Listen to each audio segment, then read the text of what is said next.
Je fais un commentaire rapide sur la vidéo de Clémence Girl Succès. Je reprends un CDI, donc une entrepreneuse sur Internet, qui avait une entreprise, qui fait des investissements et qui décide de reprendre un CDI. Et je pense que ça va intéresser pas mal de monde de faire un bon point de clarté sur la réalité de l'entrepreneuriat. C'est-à-dire que le business en ligne, créer son business en ligne, déjà, c'est pas si simple qu'on le pense. Et puis surtout, en fait, il y a des vices cachés derrière que je vais développer ici. Et finalement, le salariat, travailler en CDI, ça a quelques avantages, même de gros avantages. Et je vais les développer dans ce podcast parce que j'ai été dans les deux écoles. C'est-à-dire que, donc, si vous me suivez depuis un moment, vous le savez déjà, j'ai été pendant 10 ans salarié en CDI, ingénieur dans l'industrie aéronautique. Donc j'ai travaillé chez Airbus, j'ai travaillé à la Direction Générale de l'Armement, Atos Ingénierie et Bull Informatique, qui sont les 4 entreprises sur lesquelles j'ai travaillé, jusqu'en 2020. Et en 2020, c'est le jour où j'ai décidé de donner ma démission pour devenir entrepreneur à plein temps, pour monter ma propre entreprise. Et aujourd'hui, je suis toujours entrepreneur au moment où j'enregistre ce podcast. Et pour en savoir plus sur mes différentes marques, d'ailleurs, vous avez toutes les infos qui se trouvent en description de la vidéo. Pour rappel, pour ceux qui n'ont pas fait attention.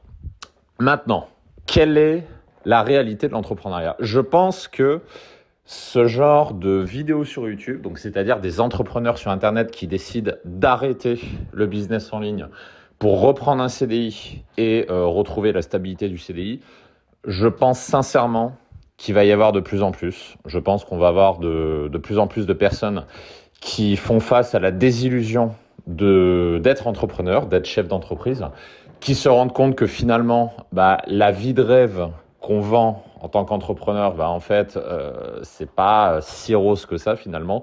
Il y a des vices cachés, il y a des loups dont on n'avait pas conscience. Et je vais vous les développer parce que tout le monde n'est pas fait pour être entrepreneur. Et je vais vous expliquer pourquoi.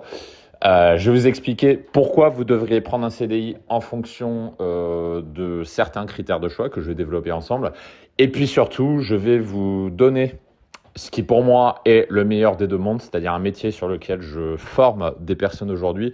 Ce métier s'appelle le métier du copywriting pour ceux qui ne travaillent pas et qui est selon moi le meilleur des deux mondes. Donc, c'est-à-dire qui permet d'être indépendant financièrement sans pour autant travailler 12 heures par jour comme un acharné pour monter une entreprise. Alors, quelles sont les désillusions de monter une entreprise en ligne? Je vais vous faire une confession. J'en ai déjà parlé sur un podcast.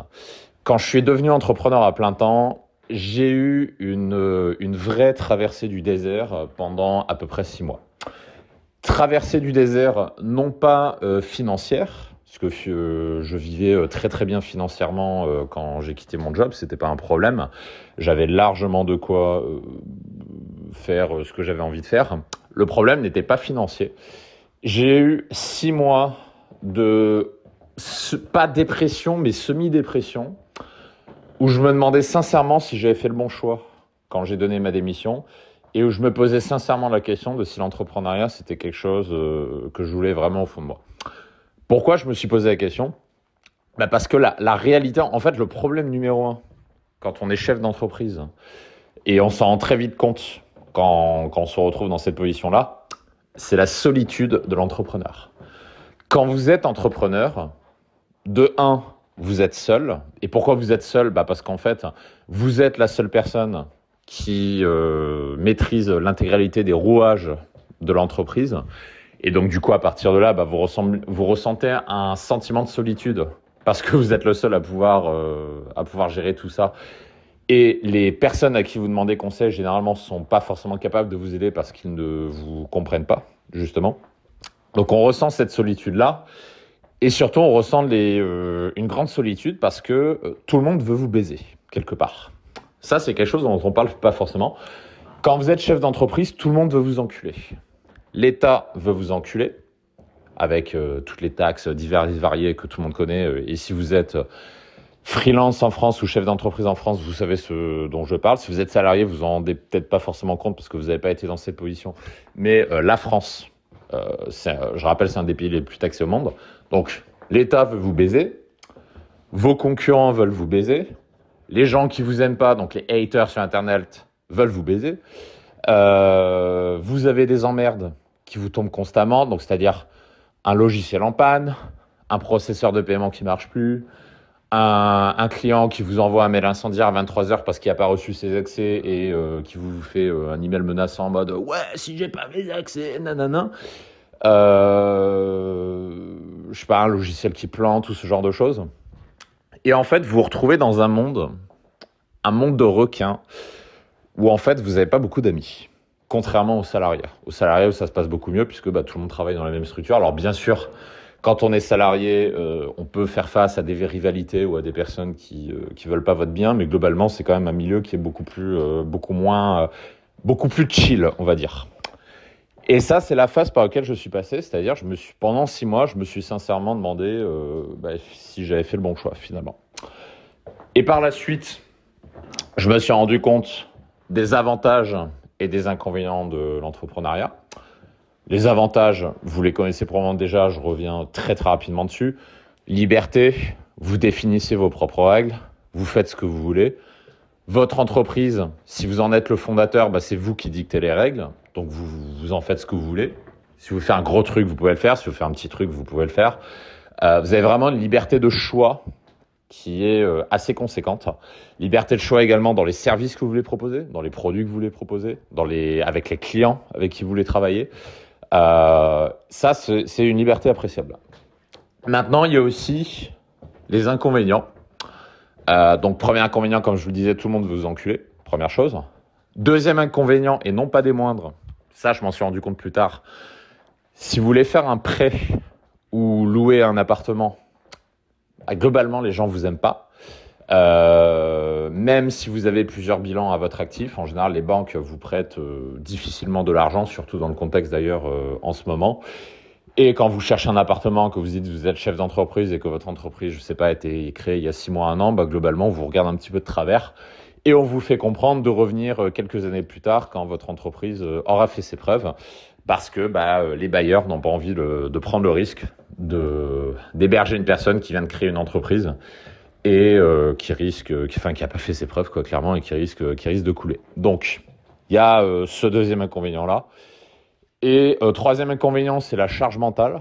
Quand vous êtes entrepreneur, c'est presque... je pense que c'est un peu comme devenir maman. Aujourd'hui, j'ai pas d'enfant, enfin, pas encore. Mais quand je discute avec une femme qui est maman, elle m'explique toutes que c'est un job à plein temps. Il y a beaucoup de femmes, d'ailleurs, qui disent « Je suis maman ». Vous faites quoi dans la vie ? Je suis mère. Je m'occupe de mes enfants. Et pourquoi elle dit ça ? Parce qu'en fait, c'est presque un job à plein temps. Quand on a un enfant, toutes nos journées sont drivées par ça. On pense à ça toute la journée. Et être entrepreneur, c'est exactement la même chose. Être entrepreneur, c'est une seconde vie. C'est un leitmotiv. C'est une raison de se lever le matin. Et ça veut dire que ça va driver votre quotidien, en bien comme en mal. En bien dans le sens où vous portez un projet et vous emmenez ce projet. Et en mal dans le sens où, je vous prends un exemple type, tous les entrepreneurs me comprendront. Et ma copine d'ailleurs qui est entrepreneuse, elle aussi, c'est exactement ce qu'elle vit. En fait, c'est des anecdotes très simples comme par exemple, vous allez prendre un café, vous allez au restaurant, vous êtes là avec vos potes et puis, je sais pas, il y a votre téléphone qui sonne. Et c'est votre développeur qui vous envoie un email parce qu'il vous dit que le site est planté ou il y a une urgence à gérer ou un truc comme ça. C'est des choses qui arrivent de temps en temps et ça fait partie du quotidien de l'entrepreneur. Donc en termes de charge mentale, c'est quand même assez conséquent et tout le monde n'est pas fait pour ça. Tout le monde n'est pas fait pour avoir un lifestyle aussi prenant, aussi exigeant d'un point de vue charge mentale et puis surtout exigeant en termes d'effort. Parce que quand vous avez une entreprise, qu'est-ce que ça veut dire ? Ça veut dire qu'en permanence, vous devez anticiper l'évolution du marché, vous devez anticiper les demandes clients, vous devez constamment faire de l'acquisition client, du lead nurturing, des conversions, vous devez constamment monter des nouveaux projets pour rester dans l'initiative, parce que sinon vous faites doubler par les concurrents, tout simplement. Vous devez en permanence tester, proposer de nouveaux services, des produits, voir si ça marche pas, discuter avec les clients, faire des sondages, etc. Globalement, c'est prenant. Ça, c'est pour l'entrepreneuriat. Et quand j'ai vécu pleinement ce lifestyle, là, je me suis rendu compte des avantages du salariat finalement. Et moi, je vais vous faire une confession, parce que parfois j'y pense, parfois ça me manque, mais je préfère quand même la vie de chef d'entreprise parce que c'est quelque chose qui me correspond plus aujourd'hui par rapport à mon tempérament, par rapport à ce que j'ai envie de faire. Mais il y a un avantage certain que je reconnais au salariat. Et si vous êtes salarié ou ex-salarié, je pense que vous me comprendrez, vous me le direz en commentaire. Quand on est salarié, le gros avantage, c'est que quand vous rentrez chez vous, vous avez une charge mentale nulle. Quand vous rentrez chez vous, il n'y a plus rien. Quand vous rentrez chez vous, le travail est fait, le PC, il est au bureau, il n'est pas chez vous. Et quand vous rentrez chez vous, c'est votre vie personnelle qui prend le pas. Ça, c'est quelque chose qui me manque un peu. C'est un des rares trucs d'ailleurs qui me manque un peu dans la vie de salariat. C'est, en fait, voilà, vous êtes au travail, vous partez à 17h, vous rentrez chez vous. Et je me souviens très bien, quand je suis arrivé à Paris, par exemple en 2016, à l'époque j'étais encore salarié, un moment que je kiffais, c'était le vendredi soir. Parce que le vendredi soir, quand je rentrais chez moi à 17h, le boulot, j'y pensais plus jusqu'à lundi. Et du vendredi soir au lundi matin, je m'intéressais à la seule chose qui m'intéressait à l'époque, c'est-à-dire les sorties, la fête et la séduction. Pour ceux qui ne connaissent pas ce podcast, je gère plusieurs entreprises et ma première entreprise, c'est une entreprise qui s'appelle Dragueur de Paris, dans le secteur de la séduction pour hommes. Vous avez le lien qui se trouve en description du podcast. Et 2016, c'était l'époque où DDP n'existait pas encore. Mais je passais mes week-ends à draguer, à sortir, à faire la fête avec des potes, à faire des apéros, etc. Et c'est quelque chose que je fais beaucoup moins aujourd'hui, parce qu'aujourd'hui, mon attention est ailleurs. Là, aujourd'hui, je porte ce projet DDP ainsi que d'autres projets, et on le fait avec mon équipe. Mais à cette époque-là, c'est vrai que j'avais cette paix d'esprit que durant le week-end, en fait, j'allais pas ouvrir mon PC pour travailler. Ça, je trouve, c'est un des gros avantages du salariat. Et quand vous êtes salarié, profitez-en, parce que c'est quelque chose qui est agréable. L'autre avantage quand on est salarié en CDI, notamment, c'est de pouvoir emprunter ou de pouvoir louer un appart facilement. Quand vous avez un CDI, en général, tout le monde vous ouvre les portes. Les banques vous ouvrent les portes, les bailleurs vous ouvrent les portes. C'est très facile de trouver un appartement. Beaucoup plus que quand on est freelance, entrepreneur, intérimaire, CDD, chômeur, étudiant, ce que vous voulez.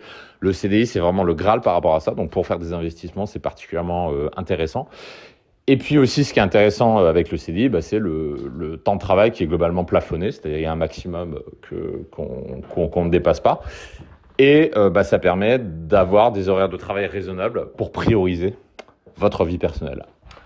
Donc à partir de là, moi j'ai vécu les deux. J'ai vécu la vie de salarié pendant 10 ans et là la vie d'entrepreneur depuis 4 ans maintenant. Maintenant, quelle voie choisir ? Là, ça dépend de votre tempérament. Si la vie de salarié, c'est quelque chose qui vous conviendra parfaitement si vous cherchez le confort, si vous cherchez la sécurité, si vous n'êtes pas un carriériste, si vous n'avez pas envie de bosser 12 heures par jour avec une charge mentale de ouf pour gérer une entreprise, le CDI vous conviendra. Et si vous avez envie d'acheter une maison aussi, parce que c'est quand même plus facile quand on est en CDI. La vie d'entrepreneur vous conviendra plus si vous avez un projet très très fort que vous avez envie de porter pour différentes raisons. Si vous aimez le défi, si vous aimez réaliser des choses qui a priori sont impossibles, si vous êtes stimulé par la difficulté, ce qui est mon cas d'ailleurs, il y a rien qui me stimule plus que la difficulté et les compétiteurs aussi. La compétition, c'est toujours un truc qui m'a stimulé. Quand j'apprenais la séduction, par exemple, moi, ce qui me stimulait, c'était de rencontrer des mecs meilleurs que moi. C'est toujours quelque chose qui m'a stimulé. Et si vous êtes stimulé par ça, l'entrepreneuriat, c'est quelque chose qui est particulièrement intéressant pour vous.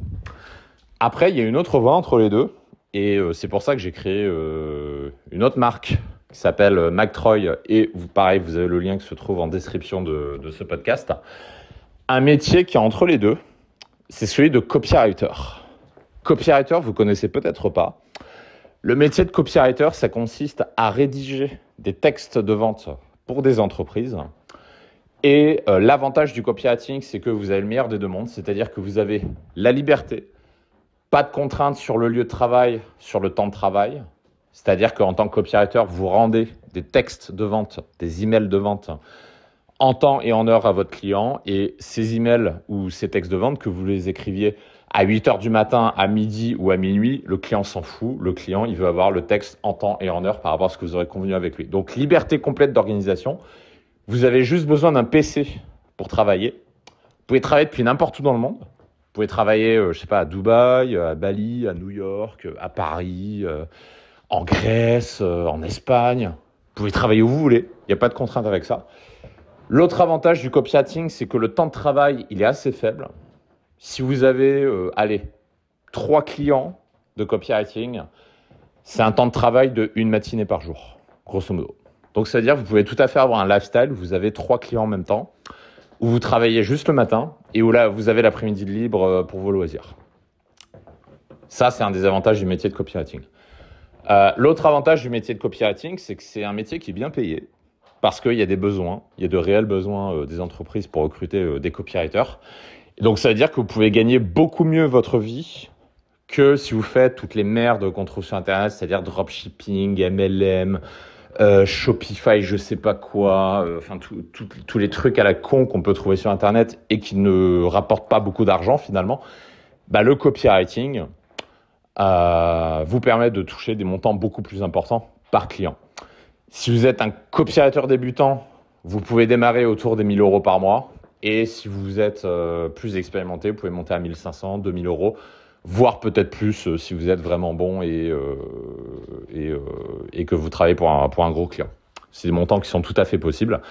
Et à partir de là, vous avez juste besoin de 1, 2, 3 clients pour vivre correctement. Imaginez qu'un client vous paye par exemple 1 500 euros par mois pour s'occuper de votre marketing. Si vous avez 3 clients, ça vous fait 4 500 euros par mois. Avec ça, vous vivez très confortablement. Ça, c'est un des avantages du copywriting, sans les inconvénients de la gestion d'une entreprise, parce que vous n'avez pas une structure à gérer. Vous êtes beaucoup moins emmerdé que quand vous êtes un chef d'entreprise. Vous avez juste à vous concentrer sur votre expertise. Et du coup, ça vous permet, comme je le disais, de travailler le matin et d'être beaucoup plus dispo l'après-midi. Et ça, c'est à peu près ce que j'avais à dire sur le métier du copywriting. Et pour les infos, il y a une vidéo gratuite que j'ai tournée qui vous explique ça de manière plus détaillée. Et pour la visionner, je vous invite à vous rendre sur le lien qui se trouve en description. Vous avez une vidéo d'1 heure, un guide gratuit sur le copywriting où vous pourrez en savoir plus et vous pourrez également postuler pour devenir copywriter certifié si vous souhaitez vivre du marketing, vivre du copywriting, comme l'ont fait plusieurs dizaines d'autres personnes qui ont travaillé avec nous par ce biais. Vous avez le lien qui se trouve sur le lien en description. Désolé, je suis un peu fatigué. Je pense que ça s'entend un petit peu au niveau de ma voix. En résumé, je pense qu'il y aura de plus en plus de vidéos comme ça qui vont circuler sur Internet. En résumé également, le business en ligne, c'est pas aussi rose qu'on le pense. Il y a des personnes qui sont faites pour ça, d'autres non. Donc, question à vous poser. Qu'est-ce qui est plus important pour vous ? Est-ce que c'est la compétition et le défi ? Est-ce que c'est la sécurité ? Est-ce que c'est un entre-deux, un petit peu comme on le voit avec le copywriting ? Le choix vous regarde. Il faut juste avoir conscience des avantages et des inconvénients de chaque option. Et à partir de là, de faire vos propres choix.